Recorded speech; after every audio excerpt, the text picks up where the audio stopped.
അറിവും തിരിച്ചറിവുമെന്ന ഞങ്ങളുടെ ചാനലിലേക്ക് ഏവർക്കും സ്വാഗതം. യേശു ഒരു കറുത്ത വർഗക്കാരനായിരുന്നു എന്നതിന് 3 നല്ല വാദങ്ങളുണ്ട്. ഒന്ന്, അവനെല്ലാവരെയും സഹോദര എന്ന് വിളിച്ചിരുന്നു. ചേച്ചി, കറുത്തവരെ സഹോദര എന്ന് വിളിക്കുള്ളൂ, വെളുത്തവരെന്നതാ വിളിക്കുന്നേ? 2, അവൻ സുവിശേഷം പറയുവാൻ ഇഷ്ടപ്പെട്ടു.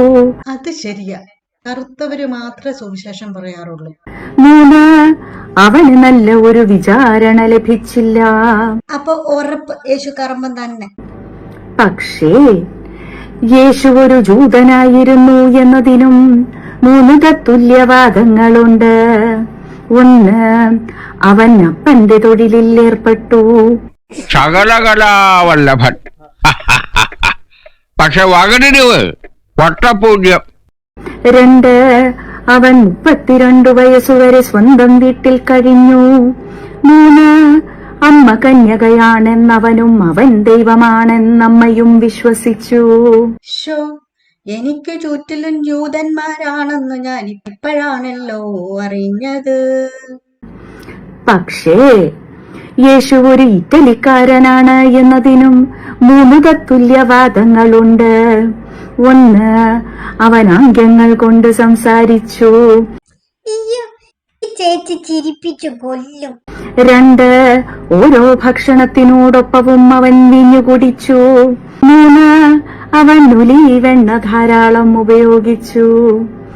പക്ഷേ അല്ല, അയ്യരുമാണം പറയുന്ന ഈ പക്ഷേ ഞാൻ എങ്ങാണ്ട് കേട്ടിട്ടുണ്ട്.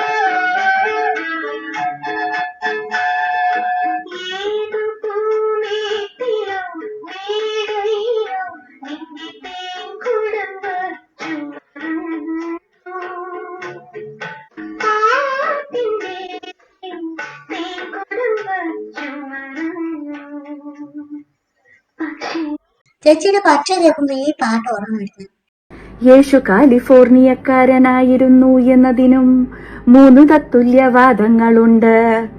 1, അവൻ ഒരിക്കലും മുടി മുറിച്ചില്ല. 2, എല്ലാ സമയവും അവൻ നഗ്നപാതനായി ചുറ്റി നടന്നു. 3, അവൻ ഒരു പുതിയ മതം തുടങ്ങിവച്ചു. പക്ഷേ യേശു അയർലൻഡുകാരനായിരുന്നു എന്നതിനും 3 തത്തുല്യവാദങ്ങളുണ്ട്. 1, അവൻ വിവാഹമേ കഴിച്ചില്ല. അത് കലക്കി. അയർലൻഡിലെ പിള്ളേരൊക്കെ തന്തയില്ലാത്ത പിള്ളേരാന്ന് പറഞ്ഞു വെച്ചു. 2, അവൻ എപ്പോഴും കഥകൾ പറഞ്ഞുകൊണ്ടേയിരുന്നു. 3, അവൻ പുൽമൈതാനങ്ങളെ സ്നേഹിച്ചു.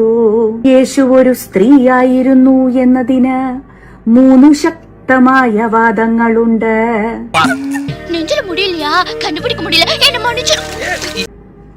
ഏതൊക്കെയെന്നോ?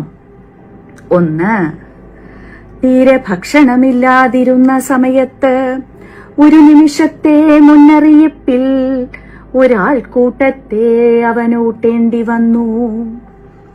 2, ഒരിക്കലും ഒന്നും മനസ്സിലാവാത്ത പുരുഷാരത്തിനു കുറുകെ സന്ദേശമയക്കുവാൻ അവൻ ശ്രമിച്ചുകൊണ്ടേയിരുന്നു.